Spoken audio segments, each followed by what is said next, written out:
The Pebble in My Pocket, a history of our earth. The pebble in my pocket is round and smooth and brown. I found it on the ground. Where did you come from, Pebble? Under the volcano, melted rock shifts like thick treacle. The molten rock is 9 times hotter than boiling water. The rocks covering the earth are cold and hard. They form a thin crust like a rind, about 30 kilometres thick beneath the continents, but only 5 kilometres thick under the oceans. The deeper you go down into the crust, the hotter it gets. Below the crust lies mantle rocks, so hot it can start creeping and shifting and melting. The ground shakes. Gas hisses from the top of the volcano. Columns of purple ash shoot into the sky. Glowing fragments hurl through the air. Then the lava comes, molten rock spilling red hot down the volcano's sides and flowing out over the land. The lava cools. It hardens, forming a thick, wrinkled skin of new rock. Everything is still. The seas swarm with living things, but nothing is living on this land. It is 480 million years ago. Slowly, very slowly, the surface of the earth begins rising. The rock made from the lava begins to tilt up slowly, very slowly. All the rocks underneath go up. Everything that happens to be on this piece of earth is rising. Huge slabs of rock tilt and twist. The land folds and buckles and crumples. 2 great land masses, like giant plates, are colliding, pushing against each other, making mountains. Every winter snow falls. Every summer the snow melts and the sun shines on the rocks. Heat makes the rocks expand. Cold makes them shrink. They expand and shrink, expand and shrink. Then they crack. Water seeps into cracks in the rocks. On cold nights the water freezes. Clear crystals of ice push inside the cracks, wedging pieces of rock slowly apart. Rain falls on the mountains and runs down the rocks. Little leafless plants grow in damp places because now some things are living on the land. It is 395 million years ago. In the middle of summer, in the middle of the night, an enormous slice of cliff splits away from a mountainside and crashes down, shattering into fragments. Pieces of rock rumble and bounce down the mountain like a river of stone. Rain falls on the new jagged edges of the rock, and the hot sun heats it and the frost cools it. The wind blows every day. Tiny specks of sand blow against the corners and edges of the rock, nibbling at their sharpness. Slowly, slowly, the sharp edges begin to be smoothed.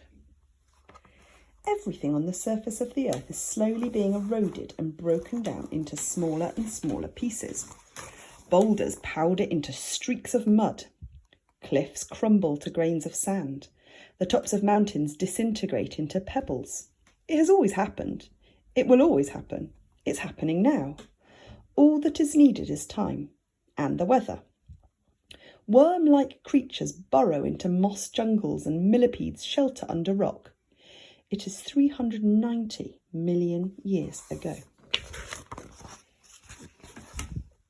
The rain pours down, loosening the earth. Mud and rock slide off the mountainside into the river. The river rushes along, dragging silt, sand, gravel, boulders, stripping away the mountain's surface layer by layer.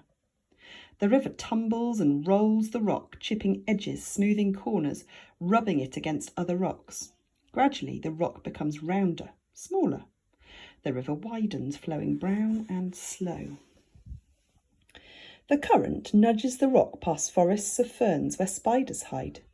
It eases the rock through swamps where fish haul themselves out of the water and breathe the air.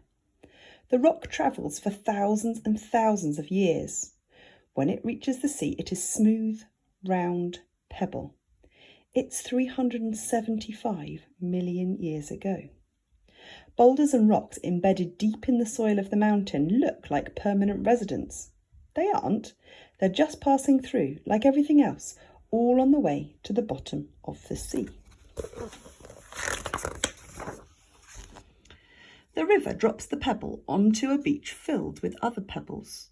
The waves of the sea wash them backwards and forwards, grinding them up and grinding them down, rattling and clinking the pebbles together. Stripy pebbles, spotted pebbles, grey, brown and white pebbles. Each pebble has come from its own special rock. Each was made in its own time and place.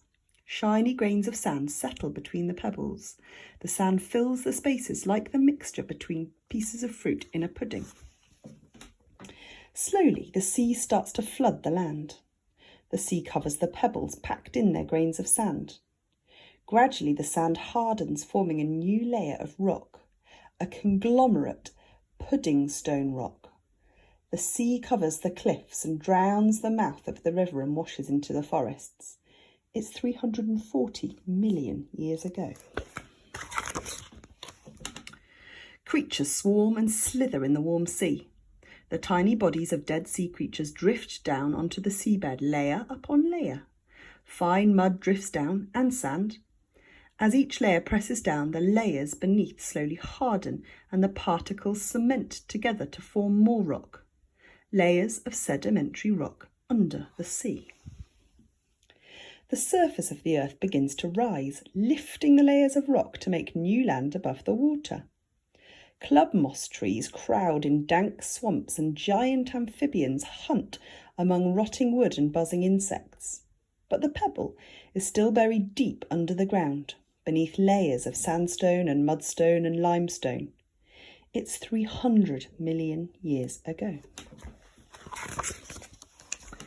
The surface of the earth continues rising.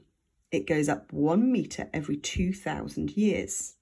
The layers of sandstone and limestone, mudstone and conglomerate, which were once under the sea, are pushed up and up. They tilt and fold and crack.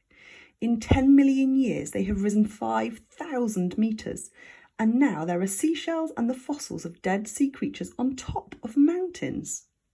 Dry winds blow sand from distant desert. The layers of rock wear away, as they always do, and in some places the rock with the pebbles stuck in it begin to show through. It starts splitting and breaking into slabs. A slab tumbles down a cliff. A reptile with leathery wings and a long, thin tail glides onto the slab. A dinosaur with legs as big as tree trunks treads on the slab and cracks a lump off. It's 155 million years ago. At night, small mammals scuttle across the lump of rock while the dinosaurs sleep. In the day, they crouch under the rock while the dinosaurs hunt. Gradually, the mixture holding the pebbles together crumbles into grains of sand. The pebble is released. It is 67 million years ago. A meat-eating dinosaur attacks a plant-eating dinosaur. In the fight, the pebble skids into a river. The pebble settles onto a sandbar with dinosaur bones and driftwood, drowned moths and flowers, because now there are flowers in this land. It is 65 million years ago. The river flows in a new course, and the pebble lies buried in the old riverbed. The dinosaurs have long since died out. Now grass grows, and herds of long-legged animals graze above the pebble.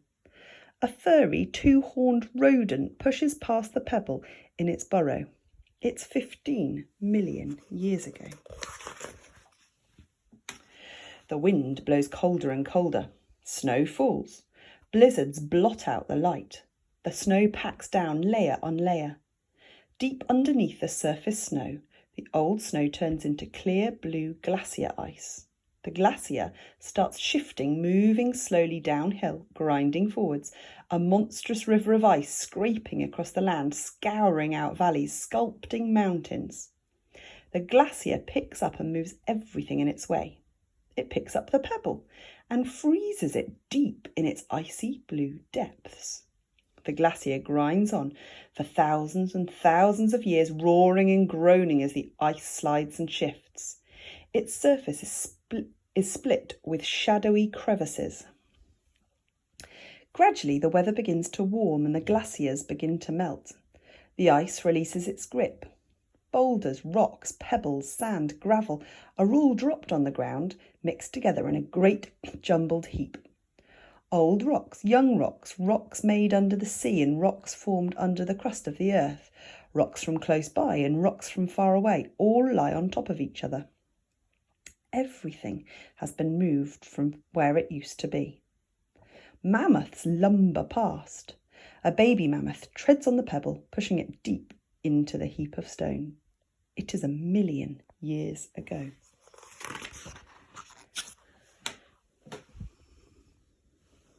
Floods leave the pebble high on the riverbank. People come to fish and hunt and build shelters. They stand on the pebble and sleep on it and drop grease from half-cooked lumps of meat. In the night, a rat creeps in, sniffing for food. A boy picks up the pebble to throw at the rat. He misses. The pebble rolls under a bush and down a hole. It is 200,000 years ago. The cold comes back. People move away. Massive ice sheets cover the land, burying forests and meadows. When warmth returns, the melting ice drops the pebble in a lake. It sinks into the soft mud while hippos wallow above in the warm water. It is 125,000 years ago. A new glacier gouges the pebble out of the bottom of the lake and pushes it, clasped in its clear blue depths for thousands and thousands of years. Then the ice retreats, leaving the pebble on the slope of a valley. Shaggy bison graze the long grass. New people come hunting for food. Saber-toothed tigers watch. They can hunt what they like. It's 12,000 years ago. The pebble hasn't moved much since the last ice age. It has been kicked and trodden on by animals and people. Cattle have grazed over it. Farmers have grown crops on it. A new road runs near it. Houses are built next to the road and their foundations cover rocks and earth, pebbles and gravel. But the houses miss the pebble. It lies smooth and warm in the sun. The pebble in my pocket is round and smooth and brown. I found it on the ground. My pebble has been on top of mountains and under the sea. It's been buried in ice and buried in rock. It's been covered in drying sand and tropical forests. It's been flung and dropped, frozen, soaked and baked, squeezed and squashed. It's been stood on and sheltered under and used. It has travelled huge distances over immense periods of time. My pebble is 480 million years old. So far, keep travelling, pebble. Every pebble in the world is different from every other pebble. Every pebble has its own story. Pick up a pebble and you're holding a little piece of the history of our planet.